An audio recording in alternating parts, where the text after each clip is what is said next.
guard for a while. Because this is a guard that this is probably a guard I use 90% of the time, probably 100% of the time if I'm for real, if I'm getting after it. Every guard has its pros and cons. We've talked about this. Generally, you're looking at submitting, sweeping, defending strikes, not having your guard passed, standing up. Okay. So right now, what's the advantages of butterfly guard? It's pretty easy for me to stand up. It can be easy for me to smother punches because I can overhook, control, keep them close. Submissions are not super high. They're there. Okay. But I like it because it gets me on top or it gets me back to my feet. If I'm here, I can also smother punches. I can make it harder for me to back away. But it's much harder for me to get to my feet. And it's actually a little bit harder for me to sweep them because I don't have the power of my legs. If I'm playing some kind of open guard, harder for me to get to my feet because my feet are in the air. Okay? I can't control them well, and if I'm punching, it's harder for me to control the punches. Now that said, I can obviously strike. Okay? So you pick the guard depending on what you're thinking is going to be a problem for you. Okay? Or what you want to accomplish. So if I'm in a real fight, I want to get to my feet, I want to smother punches, closed guard, butterfly guard are very good. Okay?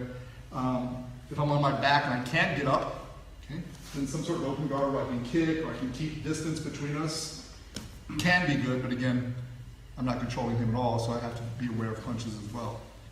Okay, so let's talk about the basic butterfly guard position. In this situation, I don't want my feet really close to my body because now the ability to press is gone.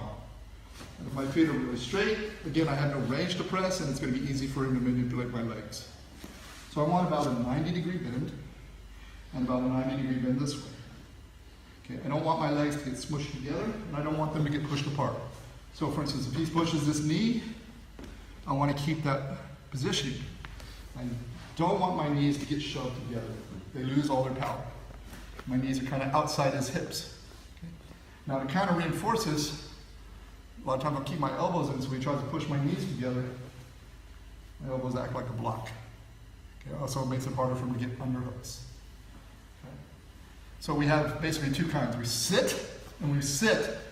I don't want my shoulders above my hips or behind my hips, so if he just gives me a little push, I fall back. I keep my butt back so I have good base. Also right now, it makes it much easier for me to get up. If I'm leaning back, then you have to do this big lean forward to get up. Does that make sense? Okay, so you'll hear people say, oh, you need the underhooks, you need the overhooks. What I need to stop is him connecting his chest to my chest. Okay, so when I do this, it's harder for him to flatten me out. Okay, if he gets underneath, see how he's tight? I need to get my arms over and my hands off and in front, just like standing.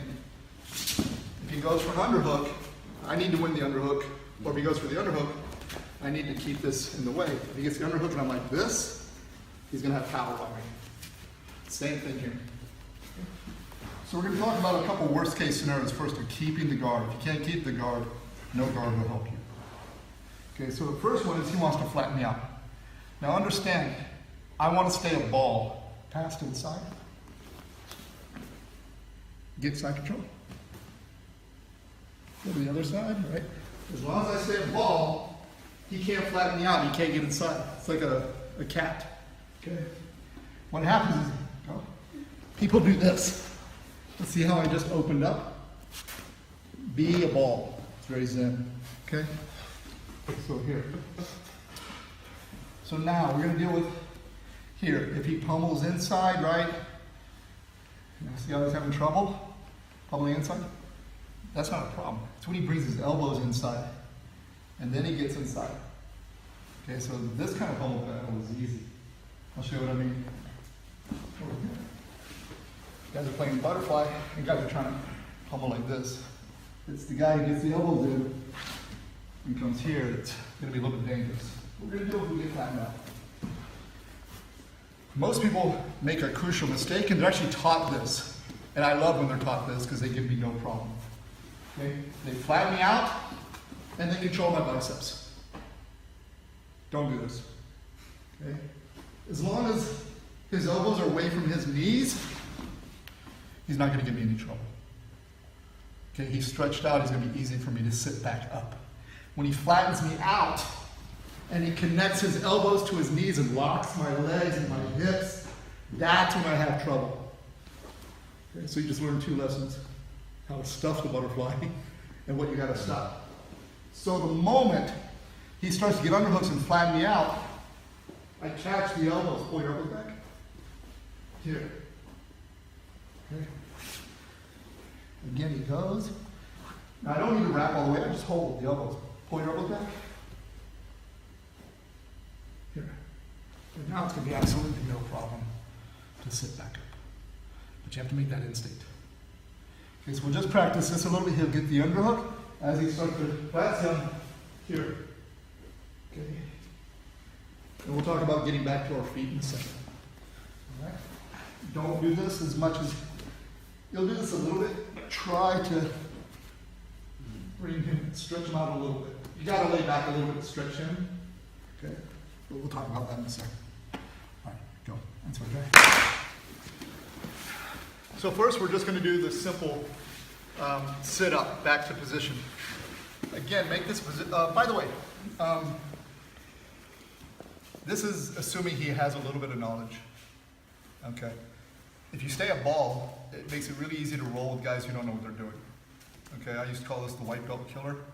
I would just do this, and guys would dive forward and headlock me.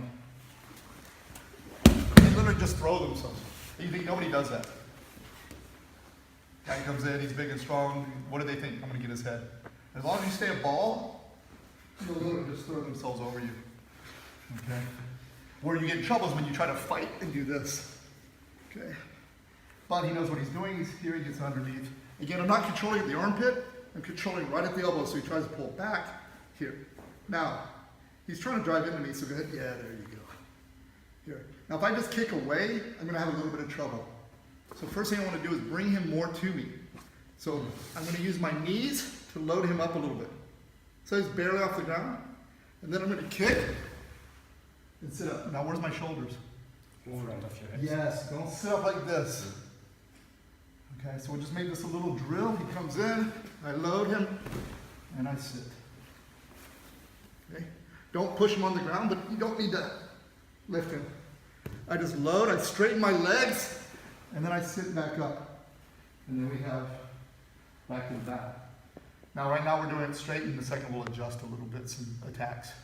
Okay, so again, he comes in, he flattens me down. I use my legs to load him. Don't need your arms. Here, if he locked his elbows to his knees, that's not going to happen anymore. Okay? Let's just try that. Thanks, right drive. Don't do just one and switch. Do like 5 or 10 before you switch. All right. Come on up. Okay. So, again, right now I can stand up. Okay. But, of course, he can control my legs. Okay. A good time to catch a transition, a movement into another position is when there's already transition happening and he's focused on keeping his base or defending one thing. Okay. So he comes in, he gets the underhooks, I control, and now instead of kicking straight back like this, see how I'm flat on my butt? I'm actually going to kick a little bit to the side. This will do 2 things. It'll kind of force him to put his hand down, and it'll already turn me to be able to stand up. So he flattens me out. As I kick, I come to the side. Now see the hand there? That means I'm going to have to less worry about him grabbing onto me. This hand is still holding the arm. I can even go over the arm so that he doesn't reach for my leg. And now I'm just going to stand in this. Okay? If he did catch my leg as I stand up, I can sprawl. Okay? So he flattens me out. I come in, I kick, I kind of move. Now, if you get to the side, up, and he doesn't put his hand back, look, as I do this, I shove. I use this, or I shoot my arm underneath, come forward. And I pop him forward to make him put that hand on the mat. Because now he can't chase me or hold on to me. If I just sit up like this, he grabs me. So I come in, I can come up and shove him forward. And My hand is on the ground. I stand up. And then now we're in a good position. He tries to grab the leg. You know, we have all these options. Here, but I can just kick out.